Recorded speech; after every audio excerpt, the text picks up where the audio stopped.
All right, Dolphins fans, I hope you are excited for this weekend because our Miami Dolphins are about to defeat the Los Angeles Chargers on Sunday, and we are here to tell you why. Don't think we're crazy. This is real. We're going to win.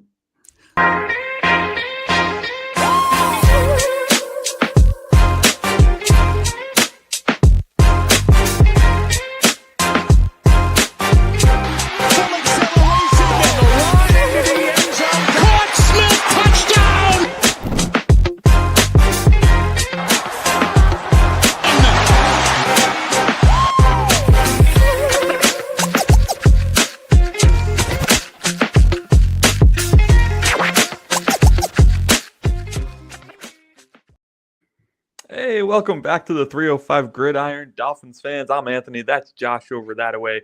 And we are your household Dolphins fans who are here to chat about our upcoming game against the Los Angeles Chargers. Now, we have had a lot to be sad about over the first 5 weeks of the NFL season. But we're here to tell you that it all turns around right here. We've been talking about needing a statement win. I don't know if the Chargers are considered a statement win right now. A lot of people are down on them, but I'm going to consider it a statement win. And I think the Dolphins come out on top in this one, and it's going to be convincing. But before we get into why that's going to happen and how that's going to happen, including our top 10 storylines for this game, we want to hear from you. As always, this is a preview show, so we go to you first. Get us your X factor. Who is going to be the game changer on the Miami Dolphins in this one? Give us your bold prediction and make sure it's really bold. Waddle for 100 and a score is not bold. Waddle for 150 and 3 scores is bold. Humongous. Bold. Very bold. And what are your final score predictions? What is the final score of this game? Now, we'll repeat this list throughout the episode because we really want to hear from you on those topics. But it's time for us to get into our show and our view of how this game is going to break down. First, I'm going to go to my boy Josh over here. How are we feeling today, Josh? Man, you know what? It's a new week and a new week for Miami Dolphins football, right? The past is the past.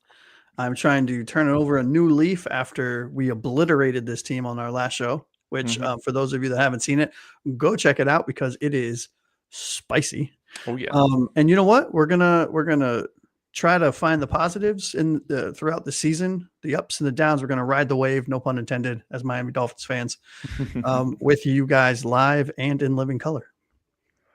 Yeah, there's no purpose in coming in here with a sour face every single week, especially for the preview episode, because even if we are a 1-16 team, that's a real bad way to go about the season. We want to bring some positivity to your living room because hopefully we're on the main screen. That's where we belong, at least. How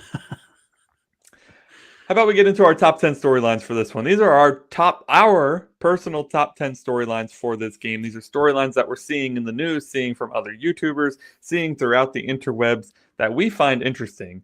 And number 10 on this list is, can Miami still believe? Yes. Well, everybody out there is talking about how poorly they have played, how bad they look, how McDaniel's going to get fired, how Grier's going to get fired, including us. Yep. I think we're leading the charge on a couple of those. We might be. We might be. Can they put the criticism aside? Can the leaders step up? Or will the noise be too much for them? This is the storyline I am here for, dude. What are your thoughts on it? Yeah, you know, this is really big for me too. And I could not agree with you more. I think this is going to tell us how the rest of the season is going to go, right? Because if our players can, and I know quite a lot of NFL players, or at least what they say, don't have social media. I'm sure they have people for that or burner accounts, whatever the case is, but nothing officially tied to them, if you will. And I know Tua said something along the same lines in one of his many media sessions since last game.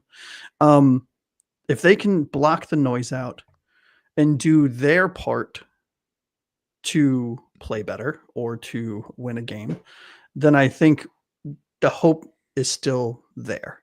I think if we see yet another game, the whole team come out and they seem unprepared and they don't seem ready for the big moment and they don't seem ready to change narratives and coaches aren't coaching and so on and so on and so on. I think that tells us exactly what we need to know, right? But if this team comes out and irregardless of a win or loss, if they lose, it's going to suck, and we'll talk about it on our next show. But if they put forth a good showing, right, and they make it a competitive game, and it's down to the wire, and one penalty here or one missed kick here, and that's what loses the game, there's still some silver linings to a game like that. But if we go out and drop and lay an egg, I mean, I think, we know what we know, right? Yeah, I mean, the positives here is that we're playing in Miami, so that's good. Yeah. We are not the ones traveling across the country this time. They are riddled with injuries, which we'll talk a bit more about a little later in the storylines list. And I think, listen, this isn't just telling of the coaches how they come out in this one; it's telling of the captains. Mhm. We literally just launched a video this morning titled "Missing Leaders." Yeah. Because where's the leadership on the team? And it features the Instagram post that the Dolphins made at the beginning of the season highlighting their 2025 captains. Ingold, Brewer, Chubb, Tua, Sealer. Where are you guys? And what are you doing to improve the team, right? What are you doing to get people excited to play football? Mm-hmm. To get people past this idea that we're going to get our coach fired, right? I feel like that's inevitable. Don't even worry about it, right? Yeah. That's not your job. Your job is to go out there and win a football game. Yeah, control what you can control. Yeah. Right. Yeah. Our mantra on this show, and this isn't something we made up. It's obviously stolen, like all good things are. Get 1% better every show. We expect the team to get 1% better every game. Mm-hmm. We have seen improvements throughout since the Patriots game. Yeah. I think those first two games were ugly. We gave the Bills a run. Mm-hmm. Right? We beat the Jets, and then we blow it against Carolina, but our offense was the best it looked all season. Agreed.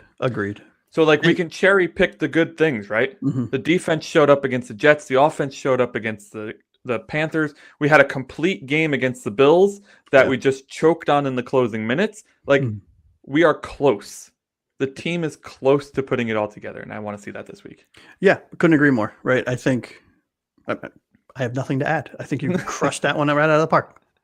Let's move to number 9 then. Yes. On our top 10 storylines for the Dolphins versus Chargers here on Sunday. The offensive line is in emergency mode, and I think you could make this headline for both teams, to be honest. Yeah. The line has been a revolving door on the right side. It's been consistent on the left side, but it's also been consistently bad on the left side.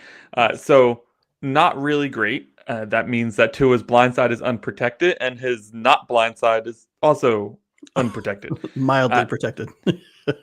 We knew that the offensive line was going to be a work in progress this year because of the new faces, and we knew that we were probably going to face injuries. I did not think we realized we were going to lose the whole right side of the line. I have not heard any updates on Jackson or I have whoever Daniels. Give us the update then. Well, so a couple days ago, I was flipping through something, and you know what? It might have been Kyle Krabs' Discord updates that he posts, and something along the lines of, and I'm paraphrasing, that he was seen at practice in a walking boot. Does not look like he's going to be returning anytime soon. Who was that again? I think it was Kyle Krabs on his Discord. Who was the player? Oh, Jackson. Awesome. Yeah. Awesome. I was hoping you were going to say Daniels. No, but Daniels isn't doing much better. So he's a couple weeks out from everything that I've read. Yeah, it's bad. Well, the good news is that, Khalil Mack on IR, Joey Bosa traded away, 2 familiar names, and they also play a 3-4-D. So 2 familiar names on the D line, and Tierre Tart and Deshaun Hand. Yes. Who both recently, I think Tart recently played for us. I know Hand did. They just traded for Odafe Owe, which was kind of like a hidden trade because it happened right after the Flacco trade, and I think a lot of people kind of missed it. Owe not having a great year this year, but had 10 sacks last year, so they're hoping he brings something to the pass rush. Derwin James is a problem, obviously. And then this kid, I don't know how to say his name, Tuli Tua. That guy. He is a Palamalu. Yeah, right. very good player Yes, as he well. is. So despite them missing, because they lost Perriman as well. I forgot to mention that. So despite them missing Perriman and Mack, they still have some replacements coming in. Mhm. Their defense hasn't been game changing this year, but it's been middle of the pack, and our offensive line has been bottom of the pack as usual. So it's an interesting storyline to keep an eye on. I think it's a storyline we keep an eye on every single week. Just kind of hoping that we see more out of Cole Strange, who we picked up from somebody's practice squad, is playing right guard now. Hoping Larry Borum pretends to block at least. Maybe just get your big body in the way. And then, of course, hoping that we continue to see some gel. And that's what I was trying to allude to, or not allude to before. That's what I was trying to say before. We knew the offensive line was going to start off rough because it was a lot of new people. Mhm. We need to see them gel more. Yeah. Yep. And I think that it's going to be interesting to see how Jonah rebounds from a very rough season so far. I mean, I think you said it, or maybe I said, I can't remember. But last game, I think he, and PFF grades are, I take them with a quasi grain of salt, but he had a 0.0. I mean, like historically bad. I don't know if that's ever been done before for a starting offensive lineman. So, on the show, you guys that are regular listeners should know that both Anthony and I, me more so than Anthony, I think, tend to give rookies a little bit more grace than most people nowadays because they are young men coming out of college, trying to figure it out, trying to get stronger, trying to get faster, trying to deal with a much better athlete that's opposite of them, trying to humiliate them. And so, I'm looking for Patrick Paul to really step up in this game. I'm looking for Aaron Brewer to really step up in this game. And hopefully Jonah can be serviceable. If Jonah can be serviceable and we have an entire left side of the offensive line from center to left tackle playing well or even serviceable, I think that would give us a much higher percentage of chance to win because it should increase the efficiency rather of our run game. Agreed. Offensive line, always a topic of conversation here on a Miami Dolphins podcast because, well, I can't remember the last time we had a good one, really. Number 8 is fantastic because these two have been linked for their entire careers because they were drafted back-to-back, and there's been storylines that Brian Flores won at one and got the other. Still don't know if that's true or don't know if I believe it. And fans in general wanted one more than the other. So, of course, we're talking about Tua Tagovailoa and Justin Herbert, who were drafted number 5 and number 6 in the 2020 NFL Draft, and have been pretty much tied at the hip ever since. I think largely people consider Herbert to be the better quarterback. I would probably consider him to be too. Though neither of them has really lived up to the 5th or 6th pick in the NFL Draft, if you ask me. Neither of them has won anything of significance. Neither of them has had the ability to stay healthy. So when we're looking at this matchup, though, I do know one thing. They play each other hard, man. And I'm wondering how you see this battle going this time around. Yeah, I think it's a lot closer than a lot of people think. Maybe not Dolphins fans. I think Dolphins fans are in most cases, I think it's safe to say they're done with Tua. They were done with Tua when we drafted Tua. Yes. But I think, and I was trying to find it real quick while you were introducing this storyline, but I wasn't able to. I don't know what their head-to-head is. But I saw something pop up earlier and then I dug into it because I'm a nerd. And I won't go into crazy detail about the numbers, but they're pretty damn close down the board in all major categories. I mean, from, games started, games played, passing yards, rushing yards, and touchdowns and interceptions and completion percentages and quarterback ratings. I mean, Herbert's better in some, Tua's better than others. It's a lot closer than, in my head. I think Herbert is so light years ahead of Tua because he had a stellar rookie year. But when you look at it, I mean, they're pretty damn close, all things considered. I think now, given all of the turmoil and the ups and downs and bumps and bruises that the Miami Dolphins that have had this year so far, right? With all of the question marks and the poor coaching and the injuries and so on and so forth. I almost have to, by default, give the edge to Herbert, right? Yeah. Because I think he's in a much better situation, albeit I just found out earlier today. I don't know why I didn't hear it sooner, but Amarian Hampton, who was a player I was terrified of playing against, is out for the foreseeable future. So that might help us. He was one of Herbert's guys. For at least the next 4 weeks because he's put on IR. Yep. And then, who his wide receivers are terrifying. Absolutely terrifying. That's an understatement.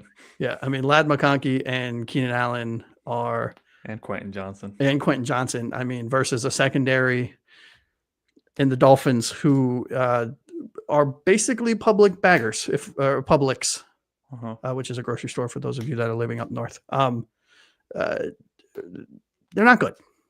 Our cornerbacks aren't good. So I'm nervous. It'll be really interesting. Yeah, I think a lot of people are expecting and I don't know if we'll get into this, but a lot of people are expecting the run game, right? I don't think so. I think if the Chargers look at the secondary, they look at their receivers, they think to themselves, that's a matchup I want. Yeah, if you have Herbert, start him in fantasy. I know. I have him and Dak, and they both have great matchups. I hate that. Are you in is that in Dynasty or regular? No, regular. Regular, yeah. Hey, Black Guy, thanks for joining the show, man. We are here to spice up your night and let you know how the Dolphins are going to beat the Chargers this weekend. So what's good, Blake? Hopefully you're ready for that.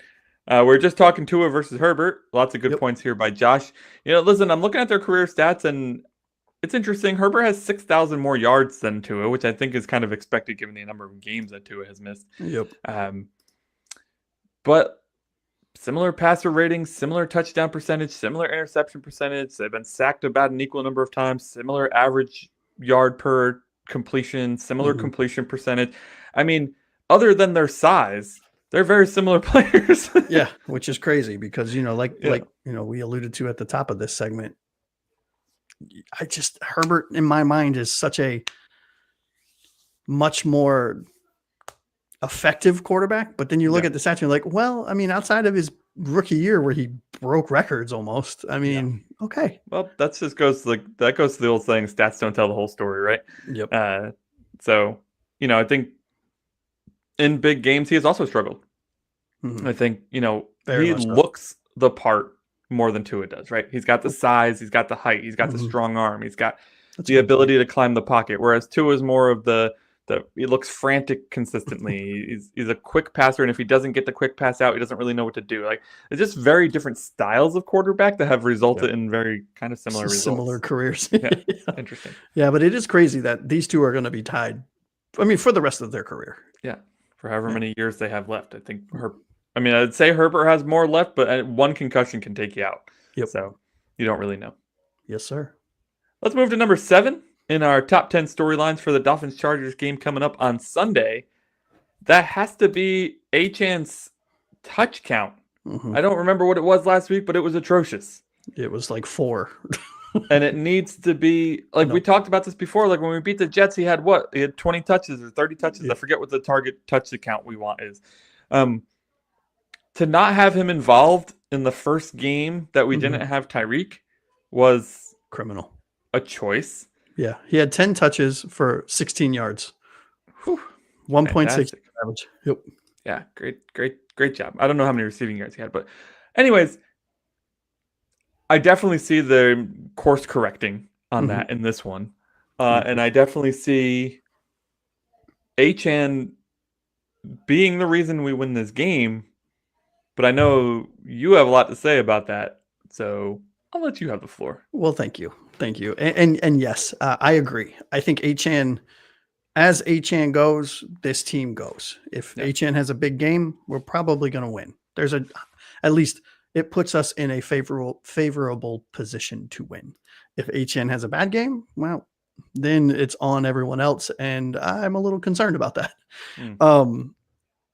I think you and I roughly, when we were talking about this season and in our previous show, said if Achane can get touches, both in receptions and rushing combined, anywhere between 17 and 22, that's the kind of sweet spot number, right? Mhm. Because you're putting the ball in your best player. I mean, he's far and away the best player on this team, especially even more so now that Tyreek Hill got injured. So, and when he gets going, it legitimately makes everything easier for everyone else, right? Because defenses play us differently when we have a running game.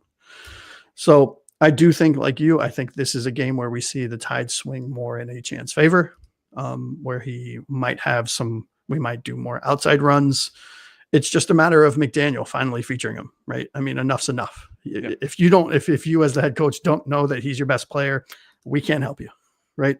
And what's the best way to win? Put the ball in your best player's hands. So, yeah, I mean, him and Gordon. I don't know why Tua threw the ball 36 times last week. When you don't have your top we were up receiver. 17-0. We're up 17-0. As soon as we have one run play stuffed, we go away from the run and we go to the screen game. And Panthers stuffed the screen game, and I expect the Chargers to do the same. So this is that growth opportunity here. Hey, screen game ain't working. Teams are just playing the line. So let's get a little play action in there. Let's get a little bootleg. Let's get the offense moving. The offensive line is crap. We just talked about it. Get the quarterback moving. Get him out of the pocket on purpose. Get him aiming downfield. Like, for all the genius that we don't see, but we're told about, like, let's see some of it, man. And I think agreed. Right here, getting HN involved. Though I feel like that. What was my favorite HN play against the Jets when him and Tua were running together and it was like an RPO, but it wasn't really an RPO. Like, the purpose was to hand it off to him the whole time, and there wasn't any question. It was like a delayed handoff. It's like an extended stretch play almost, because they were both running to one side, and then there was like a handoff. I like that. Let's bring that back. Yep. And I like the bootlegs with HN kind of leaking out of the backfield on a Texas route. Yeah. He leaks out the opposite way to a runs, but then comes back into sight right behind, in front of, or behind the linebackers. And then Tua has, not only does the bootleg allow Tua to shrink the field a little bit and kind of help with some of the decision making, but it also allows you to layer certain players, right? So you have HN, and then you have Waller, and then Waddle deep. So you can kind of do your reads in a line as opposed to having to turn his head. Yeah. Those are the kind of things, like you and I have talked about many times, and you specifically, about the bootlegs and how successful they've been. That, that's how you get, if we can get Devon going early, this game tilts in our favor, in my opinion. Yeah. And again, offense wasn't a problem last week, and there were still things that they could have done to improve the offense. Yeah. And that's just, I mean, I'm telling you, we're real close. And I think Balakai hits on our next storyline we're about to get into here.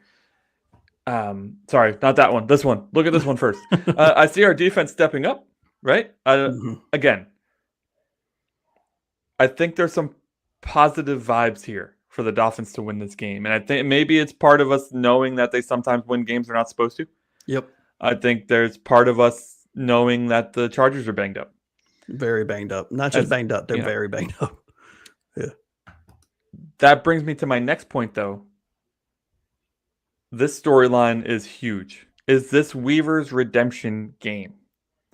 We saw Weaver talking some smack towards Mike McDaniel. We saw Mike McDaniel return the favor, right? Yep. You can't talk smack and then give up a 200-yard rusher. You really can't. It's not a good look. Listen, you gave up 27 points to the Panthers, which was just below your season average of 31. Congratulations.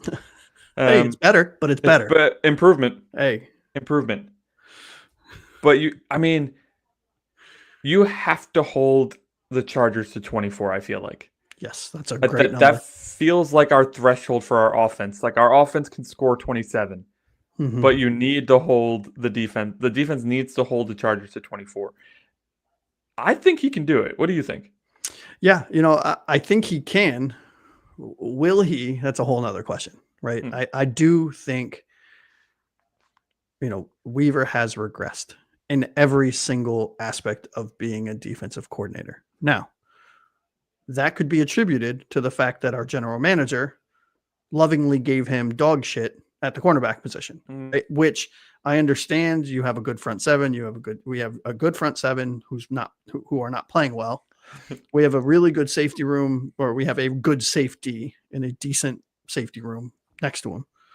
So, okay, maybe that can cover up the cornerbacks. But Josh, he It gave can't. him 3 defensive tackles when all he wanted was a corner. I mean, I guess yes. I mean, look, let's triple down, right? Let's triple down on the mistake. Thank you, Chris Grier. But so there has to be some kind of, and I keep using the word grace. I'm trying to be more positive, right, with this season, because look, being negative on a shitty season is not going to help anyone. It's definitely not going to help my mood.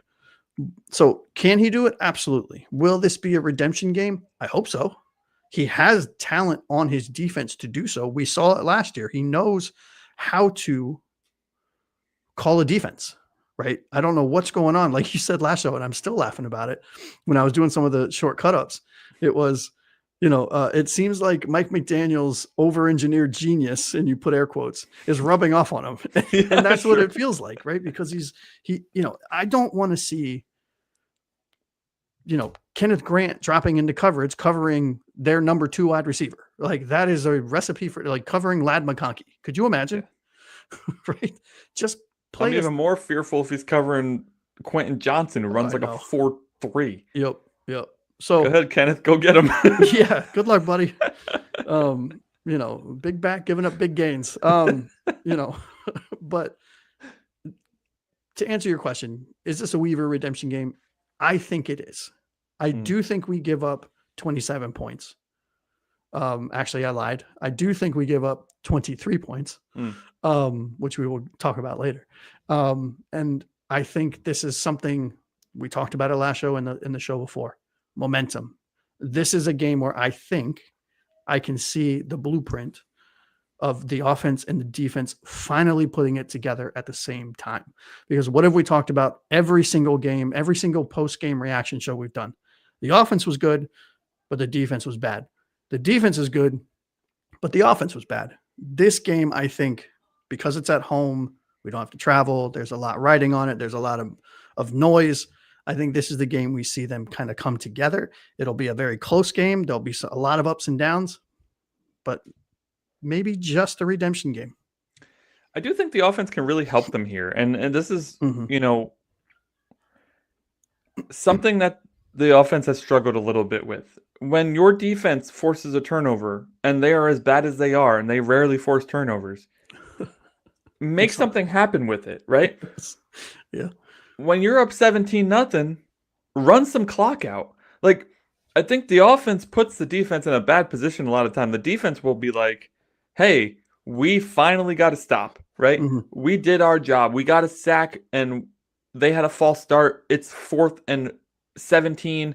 We got you the ball back. You went 3 and out. What the shit, right? Like, the offense as part of the defense is going to be what kind of turns that thing around there.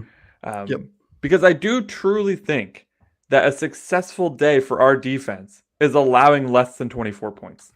Like, if we allow 21, if we lose 21-17, I think that's a successful day for the defense. Yeah, agreed, 100%.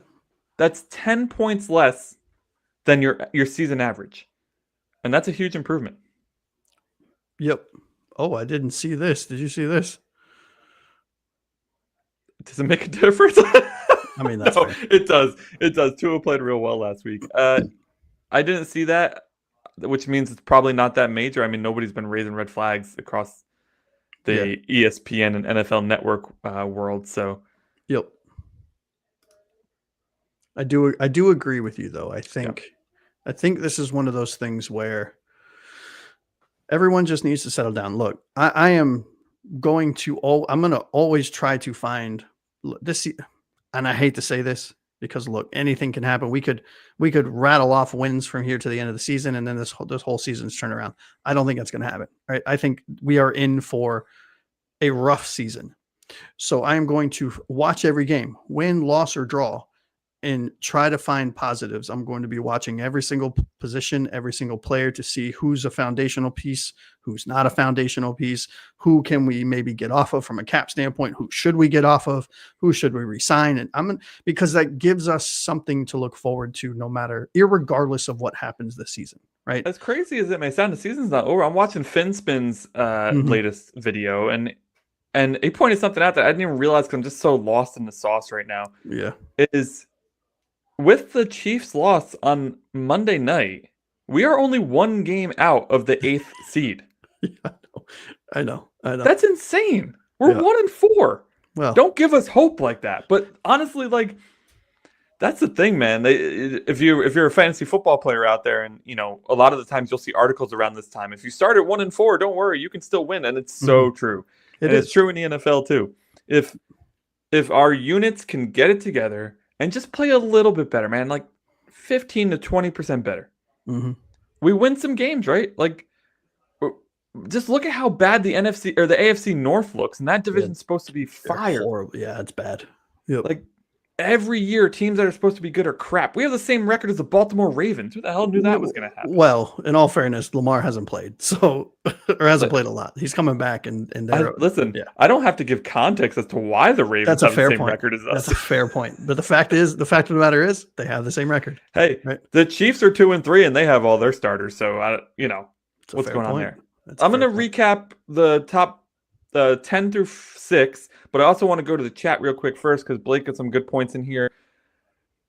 I mean, I couldn't say it better for those of you who are not actually visibly looking at the screen. He says, the more research I did about Grier and his time with us, the more I blame him over everyone else. It's just straight garbage draft picks and roster management. Yes, I told you on the reaction show, if you wanted to cry a little bit after our show, which already probably made you cry, go read the Barry Jackson article about his draft day trades. Yeah. Atrocious. It's not good. What's up, Jorge? Hey. Welcome back to the show, dude. I'm fortunate enough to have gone undefeated in my fantasy league with Big C. Yeah, buddy. First year ever playing. Oh, there's that beginner luck. There it is. To keep making moves. That's the only advice I have for you is that when you're undefeated, you tend to get comfortable and you don't churn the bottom of your roster. Don't get comfortable. Always churn the bottom of your roster. And then they need to go on a streak and have a little faith. That's what we're here for in today's show. We're going to have a little faith. So our storylines 10 through 6, number 10, can Miami still believe? They need to have confidence. The captains need to be talking everybody up. Our offensive line is definitely at this point in emergency mode. Not only is the right side of the line completely out, the left side of the line has not been playing well. Our offensive line coach needs to find something to generate some consistent blocking and defense for Tua. Number 8, of course, is Tua versus Herbert. I think this is their 4th meeting, if our show notes are correct. These two are attached at the hip. They're drafted 5th and 6th in the 2020 NFL Draft. Who's going to come out on top? Number 7, of course, Devon Achane's touch count. Way too low last week. We need to see something more along the lines of what we saw against the Jets. So make it happen, MMD. I know you're listening. Probably not. Number 6, Weaver's redemption game. We are all looking for this defense to show some signs of life. And to be fair to that statement, they have 5 turnovers in the last 2 games. So they are showing signs of life. They just need to not give up big plays so quickly and let other teams back in the game at the drop of a hat. So that is number 10 through number 6 in our top 10 storylines of the Dolphins versus Chargers. I'm going to pass it over to Josh. He's going to go through the top 5. I love it. And speaking of dropping the ball and dropping the hat, Waller, number 5 on our top 10 stories to watch in this game. Waller and Waddle carrying the load in the receiving game. With Hill gone, right? We know he's injured. With Achane seemingly, the primary target in both running and receiving. Can Waller and Waddle be Miami's consistent threats in the pass game? They need to show up. They have to be present in both the long game, the intermediate, and the short passing game. They have to make themselves big. They have to catch the ball and not put it on the turf. They have to make, contested catches. They have to be the lifeblood of the passing game because not everything can go on Achane's shoulders. My question to you, do you think they can be and will be in this game? I mean, you got to ask Mike McDaniel that. If we're still, it's 3 days later? I still don't understand why you would go away from Darren Waller in the second half of that game against the Panthers. Darren Waller is our X factor, season X factor. If the season is going to turn around, you need to get this man involved. And if he gets hurt, so be it. Who cares? He just came out of retirement to play some football. He needs to be fed the ball, and that helps open Waddle up. We saw Waddle on some wide open routes, not only because he's a freaking incredible route runner, but Yeah. because you got 2 or 3 guys trying to bracket Waller. And that's the thing that bugs me the most about that situation. It's like, okay, they bracketed Waller, now we just don't have a passing game. Like, give me a break, dude. Throw it to him anyways. He's 6'20".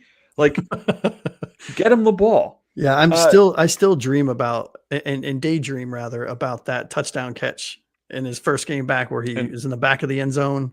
Incredible. And that was, I mean, the ball was at the uprights of the field goal post. It was. I'm telling you, it looked like it was throwing it away. Yeah, it was crazy. It was absolutely nuts. To answer your question, can they carry the load? Absolutely. If you can, if Tua trusts them to, and McDaniel trusts them to, and Achane's going to be involved in the passing game. But truthfully, nobody else has stepped up. Not Malik, not Nick Westbrook-Akine. Taj Washington was active in this game. I don't even think he saw a target. Like, it's okay for your offense to run through 3 guys. It really is. That's pretty much all NFL offenses running through 3 guys. There's not Justin Jefferson A, B, and C on the freaking Vikings, right? Like, I think embracing the fact that you can have 3 really good players take up the majority of your targets and the majority of your offense is fine. And I don't understand the desire to spread the ball out like it's a necessity. Like that's the only way to run an NFL offense. Spoiler alert, we don't have Patrick Mahomes. I know. It's interesting. And I will be really curious to see what Mike McDaniel does, because before I get on to number 4. To Blake's point, last week was an abject disaster, right, for Mike McDaniel from a game management standpoint. So I think, it's one of those things where, again, like we talked about, we're going into this with a little bit more of a positive attitude. It's time for Mike McDaniel to show us that he's evolved, that he's changed, that throw away the first 4 games. Okay.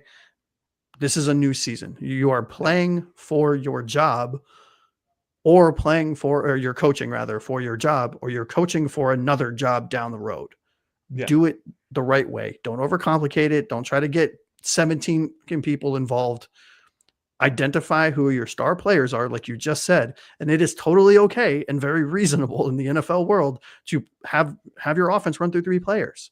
Yeah. And it just so happens that those 3 players, one of them's a wide receiver, one of them's a tight end, and one of them's a running back, which is outstanding. Right? Yes. I mean, yeah, it's perfect. One more. Ask Troy Aikman how that worked out. Exactly. And before I move on to number 4, chat, please, as we go through these, throw your opinions in the chat. Tell us if we're wrong. Tell us if we're right. Tell us what you think. We will read them out loud. We will comment on them later, whatever the case is. All right, number 4, tackling. Pardon the pun. The tackling problem. Missed tackles, poor angles have absolutely annihilated this team through the first 4 weeks of the season. Yeah. And I don't think, it's even in question at this point. Do you think, given the Chargers' seeming propensity to challenge linebackers, if you go watch their games, they challenge their line in the middle of the field in the short and intermediate passing game and in the run game. What do you think is going to, how do you see it turning around, or do you see it turning around? Well, it has to if we're going to win, because, Rico had 206 yards, and I think it was mostly after first contact. Absurd. I believe Dotson got hurt in this. I don't know what his status is. I'm pretty sure he got hurt in the Panthers game.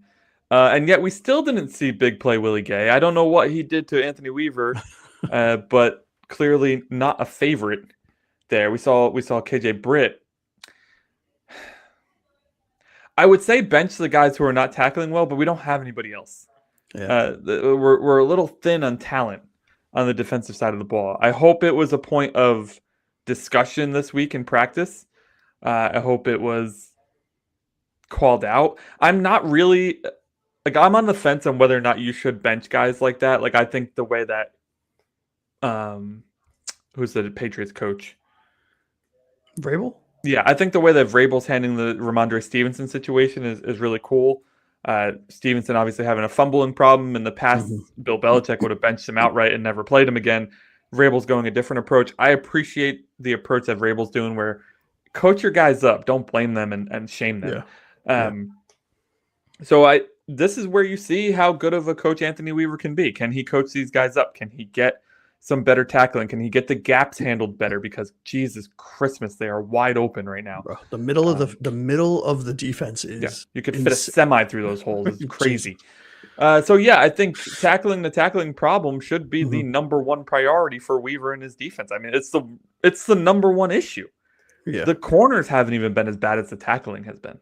Oh, I agree. And I think what's really interesting is, specifically from a Weaver standpoint, to combat the tackling issue, is I want to see more Chop Robinson and Jordan Phillips. Oh God, good points. I meant to bring that up. Yeah, right? Good points. And you look at their usage rates this year. Chop is only being used on 33%. I want to say 33. Something like that. Yeah. Jordan Phillips, who is a rookie out of Maryland, who we drafted in the 5th round, who I had a 3rd round grade on. Sorry, I'm just flexing on that a little bit.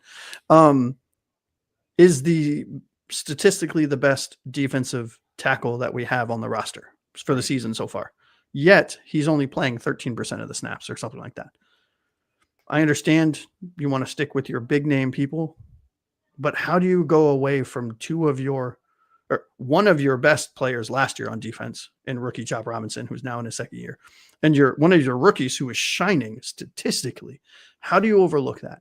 Because he is a tackling machine, right? He doesn't miss tackles. Go look at his missed tackle rate. It's one of the best in the NFL from a rookie standpoint. And I will push back on you a little bit, Anthony, because I think this defense does have talent. I don't think we're talent deprived at all. I think they're all playing like dog water.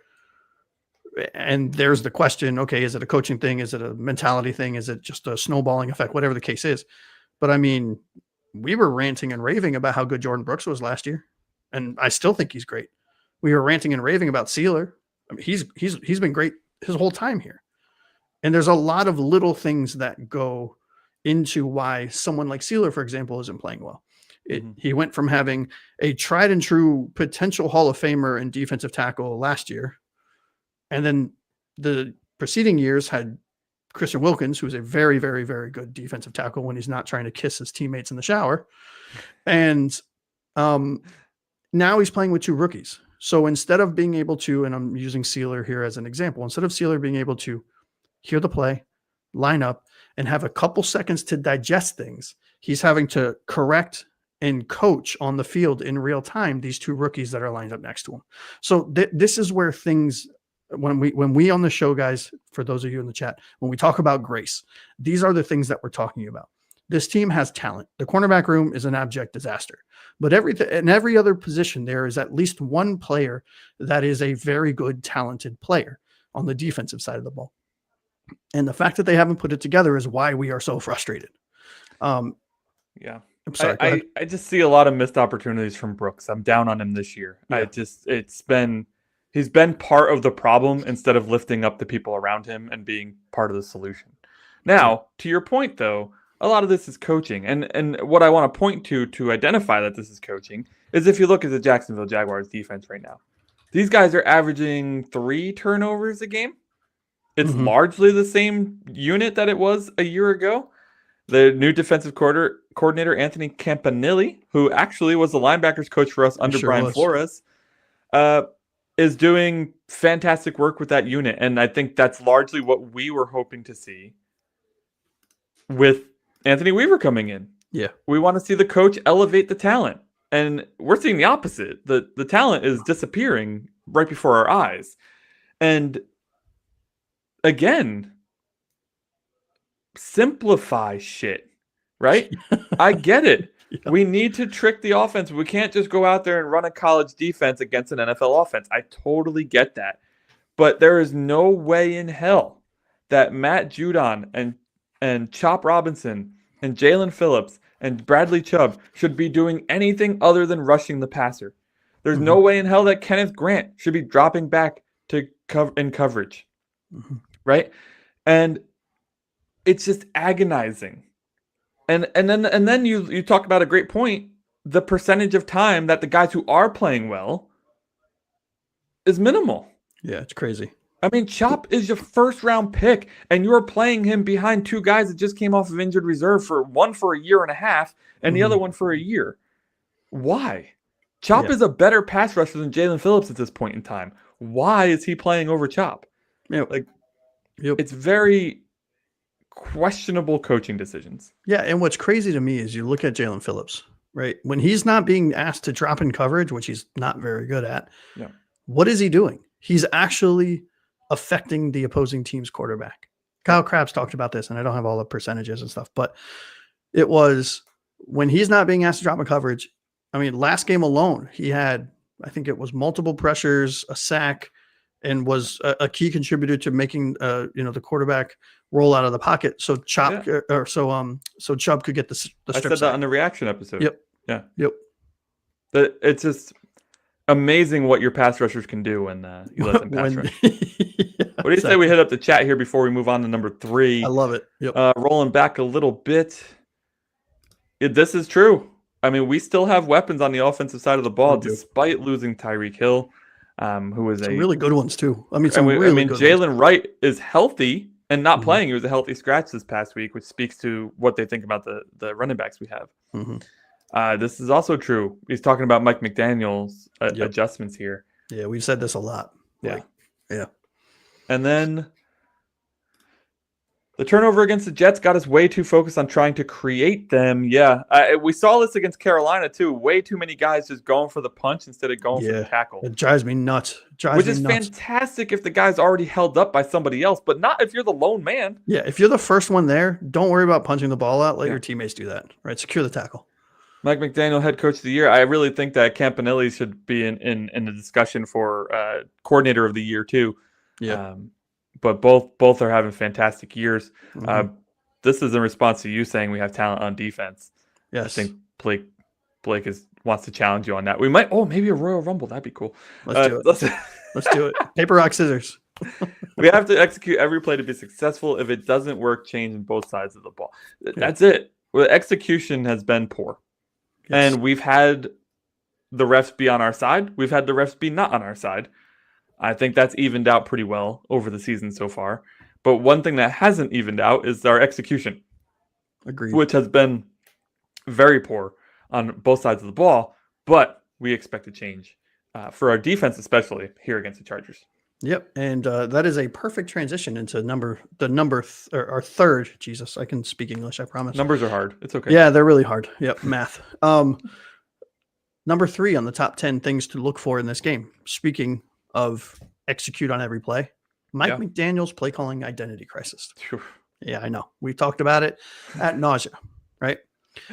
Look, we've seen flashes of the creative kind of genius that he is touted to be. We've seen it this year. No matter how bad the games have been, we've seen it, right? We just said the offense looked really good. All intensive purposes looked very good last game. Has it become predictable, right? Mm-hmm. And how will Mike McDaniel rediscover his team's offensive identity? Will it be tempo? Will it be rhythm? Will it be motions?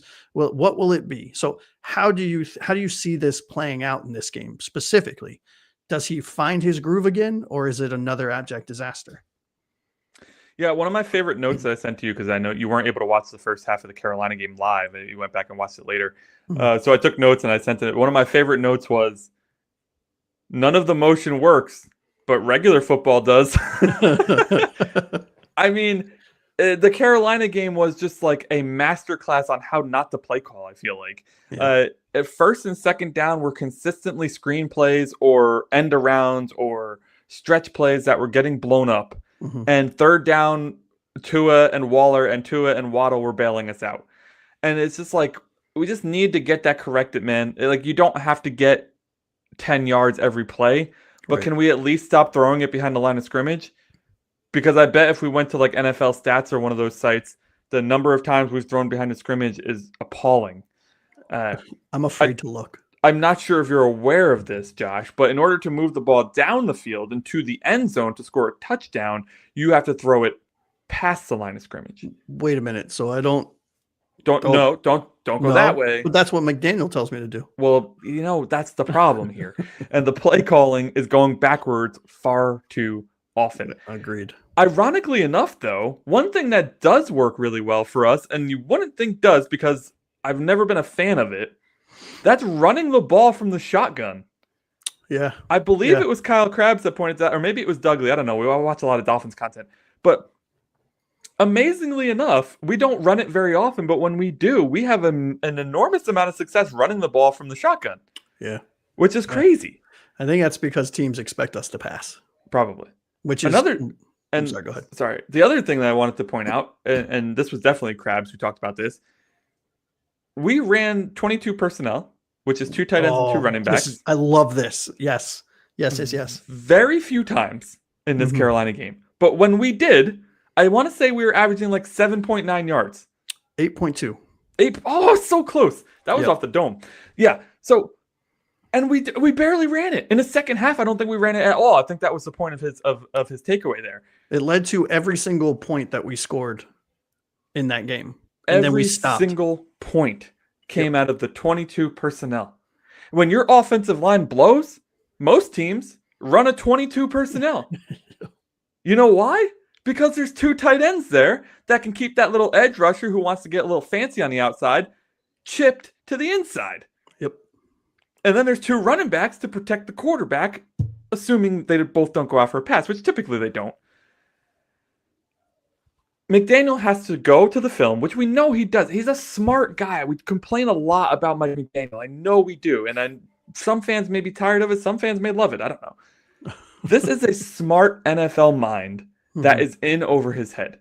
Yep. He is an immense amount of pressure on him. This is probably the first time in his life as an NFL coach that his job has been on the line. He's got a team that's underperforming no matter what he does. You saw the dejection in this man walking back to the locker room from the Carolina game. That was so bad. Absolutely dejected head coach. He's feeling it. He's in his feels. We need him to pull himself out of his feels. Yeah. We need him to go watch the tape. We need him to be the film buff that he is. Yep. In order to get this team back on the right track. Bro, you have a very complicated offense with a lot of motions and a lot of trickery and a lot of fun shit that we loved watching in 2023. But in 2023, we had a good offensive line. When you don't have a good offensive line, you need to find ways to make it work. You need to look at the other teams that don't have good what are they doing? You know, how is Team A that made the playoffs 6 straight years with a bad offensive line? What are they doing different from you? And I do think that it's there. I think this is an incredibly smart guy. And yes, I still do want him fired. I'm not backtracking on that. But I think that he is smart enough to turn this around. He just needs to get out of his own way. Yeah. And it's all I want to see. Stop with the super creative bullshit. Simplify your offense and run what is working for us. And I think we could win. Yeah. And what did we say last show? It is when something doesn't work for Mike McDaniel, instead of simplifying it or changing it, he adds more complexity to an already overly complex offense. Yeah. And I think you crushed it right out of the park. I think Mike McDaniel needs to kind of have a come to Jesus moment with himself, right? This is uncharted. I know he dealt with a lot of shit early on in his career with alcoholism, which lost him his job, and he kind of got back. He got sober, which is awesome. He got back into the NFL, which is hardly ever get a second chance, which is awesome.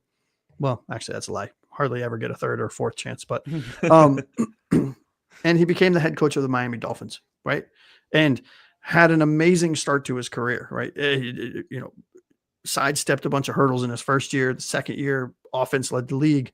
And now he's starting to see, to your point, defense is catching up to him. So what are you going to do about it, Mike? Yeah. Are you going to sit there and be dejected? And look, I mean, who am I? I've coached some high school in my life, right? That's about it. I don't know what kind of pressure gets put onto an NFL head coach, right? But what I can tell you is that Mike McDaniel's been in the NFL in the coaching realm for most of his adult life. The only job he's ever had. Right. And so you have to think he's built calluses and he knows how to handle things. And what we are seeing is a coach that is letting his emotions drive his productivity, or rather lack thereof. And what we are hoping to see and what we want to see desperately is for him to just lock himself in a closet, for the weekend and come up with something new, because to your point, he's not an idiot. Yeah, no.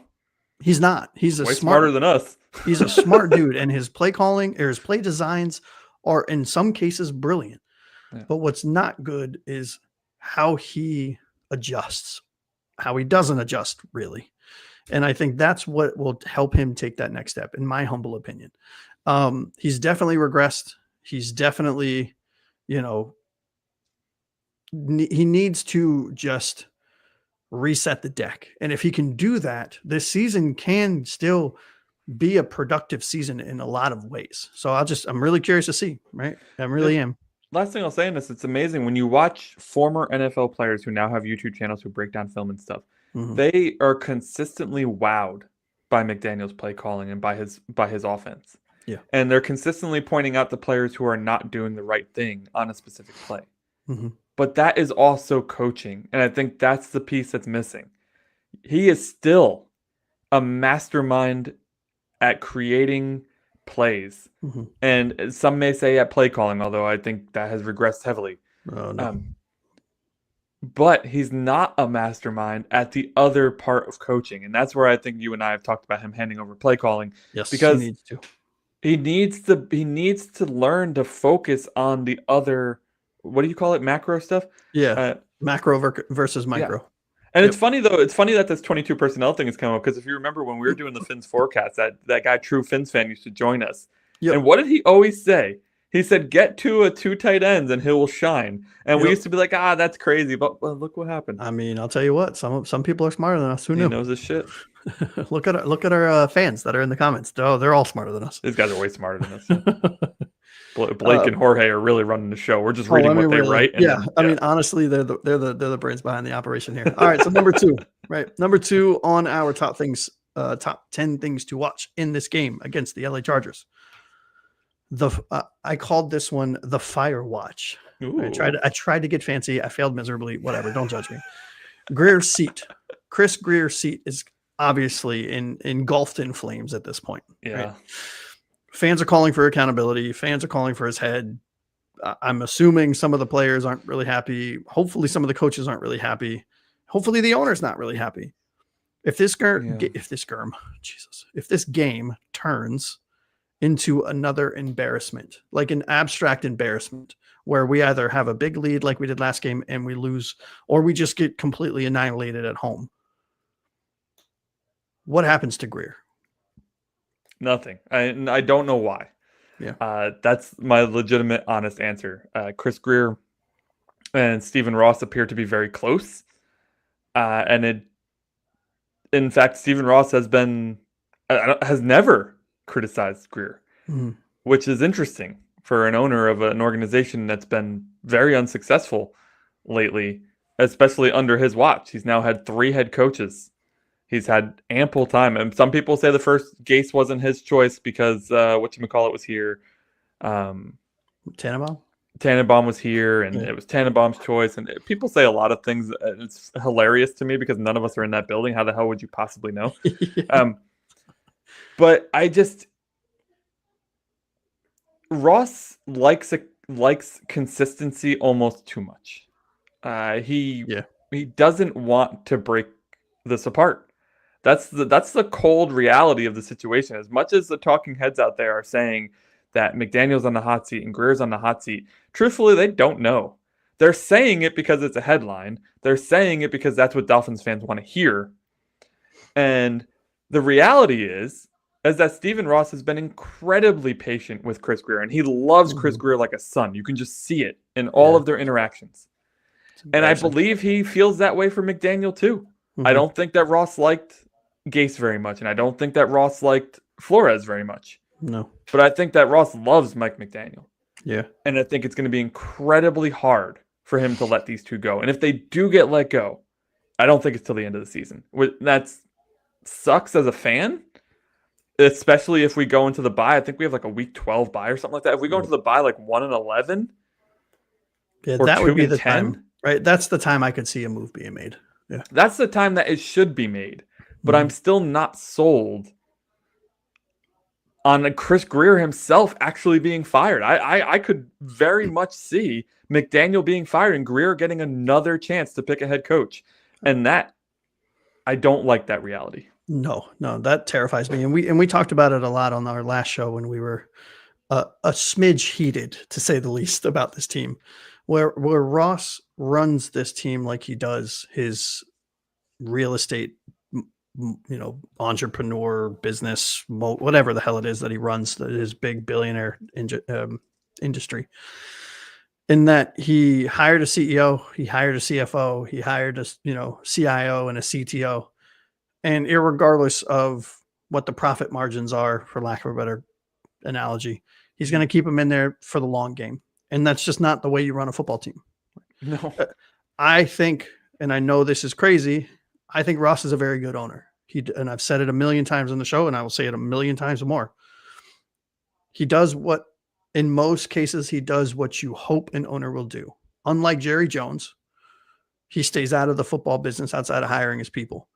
Now, what I want to see is him step in and say, okay, this is my company. I own this team. You are not doing your job. You need to leave. And to your point, I'm not really sure if that's going to happen, because he has some weird, I swear, I think McDaniel and or Grier have some dirt on him. I don't know.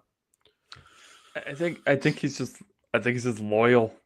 Yeah. And I agree. I like Ross too, because I know he's a fan of this team. He was a fan of this team before he purchased the team. And it's like every fan's dream. Like, if I was successful in real estate and made billions of dollars and I could buy the Dolphins, shit, dude.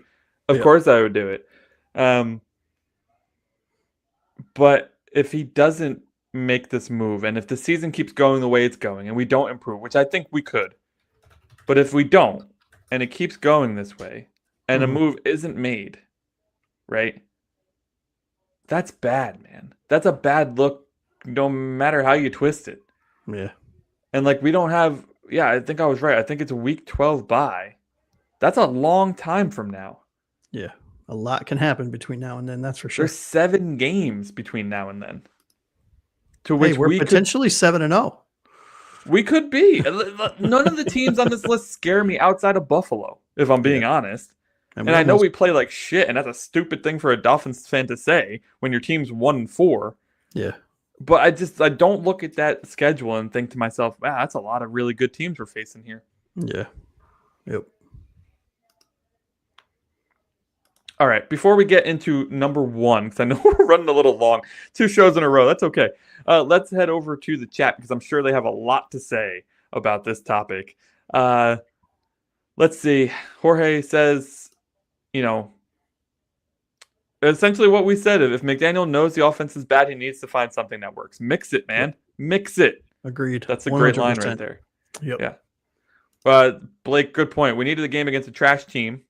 We had a game against a trash team, and we blew it. Yeah. I'm not going to call Carolina a trash team, but you do you, buddy. You do you.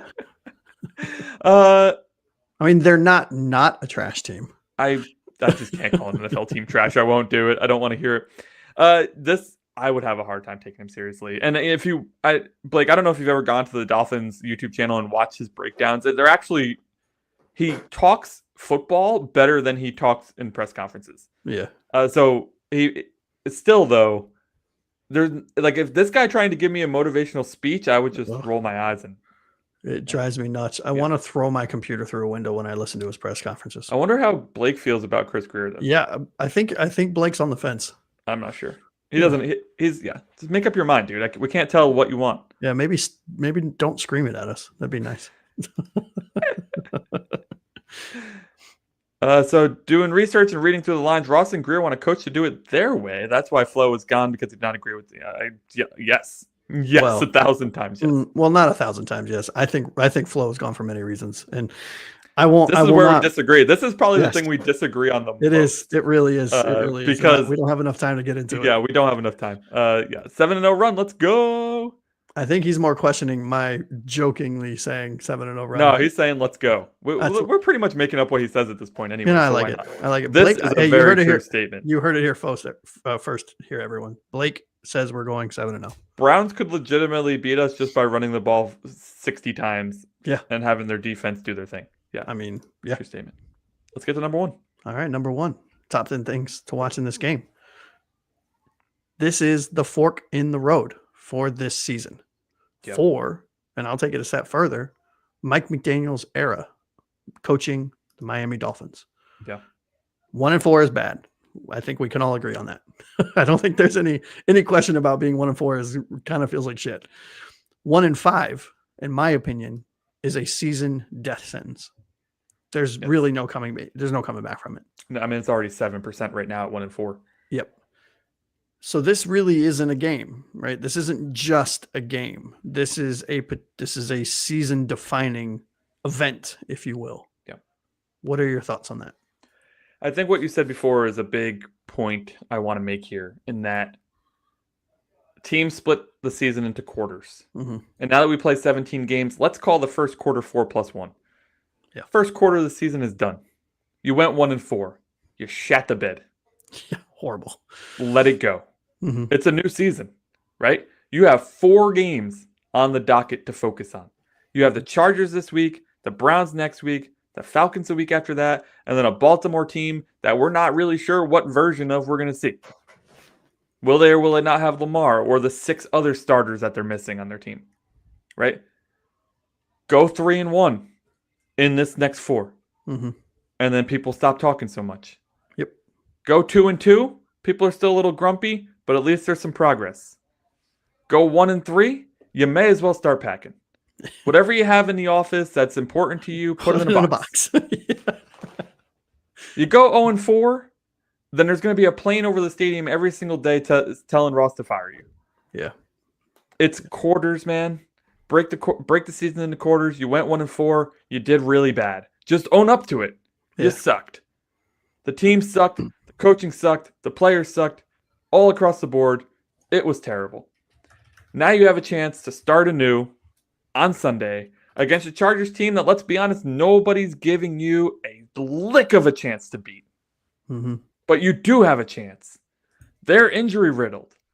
They look just as bad as we do over their past 3 games, despite starting the season hot. Mm-hmm. But even if they were full strength, go toe-to-toe. There's talent on the team that is not playing like talent. They're playing like crap. Mm-hmm. Get the team motivated, reset your season, and get a win here. That's all you got to do. Yeah. My question to the Miami Dolphins before we move on to predictions, X factors, bold predictions, and final scores. How are you going to rally? Who's going to step up? Who's going to do their 1/11th to win a game? Who's going to make that play, the one play that wins the game? Who's going to not make that one penalty that loses the game? Yeah. That's what I'm curious to see, because look, we have the talent to do this. We just have to see it. They have to put it together. They have to, and I'm so mad at myself when I'm about to say this. I'm going to. They have to believe. They have to believe in themselves.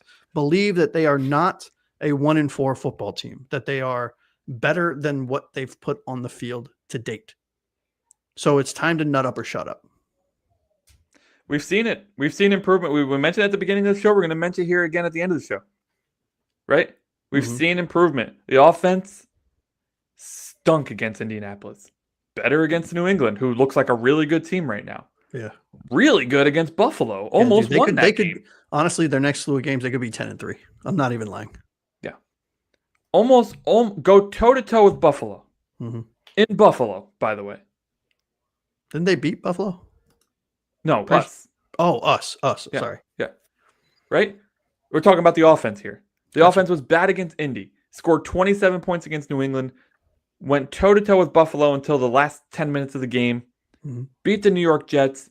Got off to a hot start against Carolina. And then fluttered. Mm-hmm. The defense, bad for 3 games in a row.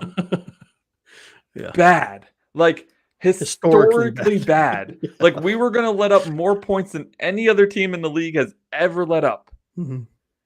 Then we play the Jets and we get 3 fumble recoveries, right? Then we play Carolina, we get 2 more plus an intercept. We get 1 more fumble recovery plus an interception. Mm-hmm. That puts us up to 5 takeaways by the defense. in 3 games. in 2. Or 2 games. Yeah. In the last 2 games. 5 takeaways in the past 2 games. An offense that threw 250 yards and 3 touchdowns last game. They are getting better. They need to put it all together. And they do it here, and they get the win. The coaches get their heads out of their asses. They put the guys in who should be playing, get Chop out there, get Waller the ball, get Waddle the ball, and win this football game. Yep. Agreed. 100%. Let's get the predictions, bud. Let's do it. All right. So we asked you at the beginning of the show for your 3 predictions. We need an X factor. Who is going to be the game changer in this game? We need a bold prediction. That better be real bold. Make it bold. Make it bold, but achievable. And your final score. What is the final score of this game? I just saw your final score prediction. I can't believe it. I'm reversing it because we're staying positive. Okay, cool. Yeah, we're staying positive. So I'm going to start with you. Who's your X factor? You all put it in the chat while you're here. Or if you're listening after, put it in the comments. Let's go. Throw it in the chat so that we'll touch on them right after we're done. Today starts a new day as Dolphins fans. Here, hold on a second. Bam. Positivity. Let's go. I love it. All right. So my X factor, Z with an S. Ooh. Achane and Ollie Gordon. There we go. I think they are going to have one of those, holy shit, look at those 2 players kind of games. And I am really excited for it because we're home. You know, we're coming off a slew of games where it's been very questionable in quite a lot of things. And I think these 2 players are going to really put the team on their back. And I'm really excited for this game. Yeah, man, I think Blake's the man after my own heart here. Our D-line should eat. Yes. Agreed. And he calls out his X factors are Chop, Big Play Willie Gay, Ollie Gordon, and Darren Waller. I hate to say it, is it will he play Willie Gay? That's actually a better name. I'm going to go, I know I only have one name here. I'm going to go with our 4 pass rushers. I like it. Jalen Phillips, Chop Robinson, Bradley Chubb, Matthew Judon. They are missing their starting offensive tackles. Mekhi Becton, questionable to play in this game. If you do not find a way to get to the quarterback, I don't even know what to say to you. Yeah. I don't even know what to say. This is your day to shine. Yeah. And here's a good point, by the way. Terrell Dotson is out, and they are currently having conversations internally, from what I read, on who's going to start in his place, because KJ Britt backs up T-Dot, Willie Gay backs up the other guy who I'm blanking on. Brooks. Thank you, Jesus. Brooks. So we'll see. Anyways, I love that X Factor, by the way. Yeah. Love that. Let's go over to Jorge in the chat. There we go. X Factor is Chubb as well with 3 sacks. And then we'll get into his holy shit. Prediction. Look at his bold prediction. 27 carries, 110 yards, 8 catches, 65 yards, and 2 touchdowns for Devon Achane. Yes, sir. Boy, fantasy players are loving you right now. This guy over here who beat me handedly. Can I tell you that once again the team scored 200 points against me? I think you rigged your league to score 200 points against me. I really do. I mean, look. I really do. You got to keep you humble. I'm going to jump into my bold prediction, and that is those very pass rushers I was just talking about. They combine for a team high 6 sacks, which I think is more sacks than we have on the entire year. Yes. They're going to get 6 sacks in this one game, and they are going to get their first defensive touchdown of the year right here in this one on Justin Herbert. Let all the Tua haters shut up, because Herbert's about to get his butt kicked. I love it. Now, here's a real question. I know you didn't put it on there. How do they get that first TD, the defensive touchdown? That's a strip sack right there. It is? Chop is running it. Oh, okay. Chop is running it. No, how about this? Chop strips him, and Willie Gay, big play, Willie Gay runs it back. Well, listen, I just want to see Chop in a foot race, because I think he wins. Oh, I think he wins handily. Yeah. Chop is a bad man. All right, so my bold prediction. I'm sticking with my 2 running back fellows. I think Achane and Ollie Gordon combined for 4 total touchdowns. Yep. That's how you count? Yep, 4. I almost went 5, but I think 4 is a legit number. I think they are going to dominate in this game. Or at least that's my bold prediction. We'll see. All right. Let's get into final scores. By the way, your score needs to be adjusted because that's an impossible feat in overtime because there's no 5-point play. Wait, did I do my math? Math is hard. How did I? Okay, I'll take overtime out. Just 29 or something. Yeah. Okay, all right. that works. Yeah. Math. Jorge thinks that Minka gets the interception for the touchdown, which is actually a bold prediction I made. I think last week I thought Minka was going to have a big impact, and he did have one of the most amazing interceptions. So Minka is fire. All right, final scores. I'll be honest. Originally, I had us losing this one 21-27. I'm flipping the script. We win it 27-21. I said earlier in the show that it's a successful day for the defense if they allow less than 24 points. I have them doing just that, and our offense does enough to squeak out the win. 27-21 Miami Dolphins. I love it. Now I'm all self-conscious about my numbers because I don't know if the maths, but we're going to go with them. Who cares? I have us winning in overtime 29-23, or some version of that where Miami wins in overtime. I think this is a very close game. I think Miami jumps out early, like a 3-point lead, 10-point lead kind of thing. The momentum swings back, then it swings back, then it swings back, and then Miami drives the field for a tying or a tying regulation field goal, and then we win it in overtime. So we'll see. It's going to be interesting. Absolutely amazing show today, Josh and chat. Blake and Jorge, thank you so much for joining us live. As usual, fellas. Love having you guys here. Check out Jorge's channel. I shout it out every single show because us small YouTubers need to stick together. Yes, we do. Blake here with 28-25 Miami. I like it. Everybody has a high-scoring game. Oh, I forgot. Jorge had his in his other thing. He had us winning 27-24. I like it. Very similar scores all around. We were right, or I was right about the Jets score, not so much about the Panthers score. Let's hope I could be right again. Or you could be right. I like yours better. Overtime's exciting. Yes, it is. But also, I would have a lot more gray hairs than I do than your score. So I'm rooting for your score. So which of our top 10 storylines do you guys think will most likely hit on Sunday? If you need a reminder for what they were. Number 10, can Miami still believe? Get that confidence. Number 9, the offensive line is in emergency mode. Number 8, Tua versus Herbert. Round 4, fight. Number 7, Devon Achan's touch count. It needs to go way, way up if we're going to win this bad boy. Weaver's redemption game is number 6. That also needs to improve. Number 5, Waller and Waddle. They were the highlight of the offense last week. Let's get them more involved. Let's see if they can keep on rolling. Number 4, tackling the tackling problem. Can our defense actually improve on tackling in the middle of a season? We have to, or else we're going to give up a lot of yards. Yes, we are. Number 3, McDaniel's play calling identity crisis. Can he find it within himself to put together a game plan that actually works this week? Number 2, Josh called it the firewatch. Will Chris Grier's seat heat up to the point where he gets fired if we lose this game in a not so nice fashion? And then number 1, this is the fork in the road for this NFL season. 1-4 is bad. 1-5 is worse. You tell us which of those storylines is going to hit on Sunday, and we will be back on Monday night to talk to you about it. Can't wait to talk to you guys on Monday with our reaction show. This has been the 305 Gridiron. That over there is Josh. I'm Anthony. We're here every Monday and Wednesday, so check us out.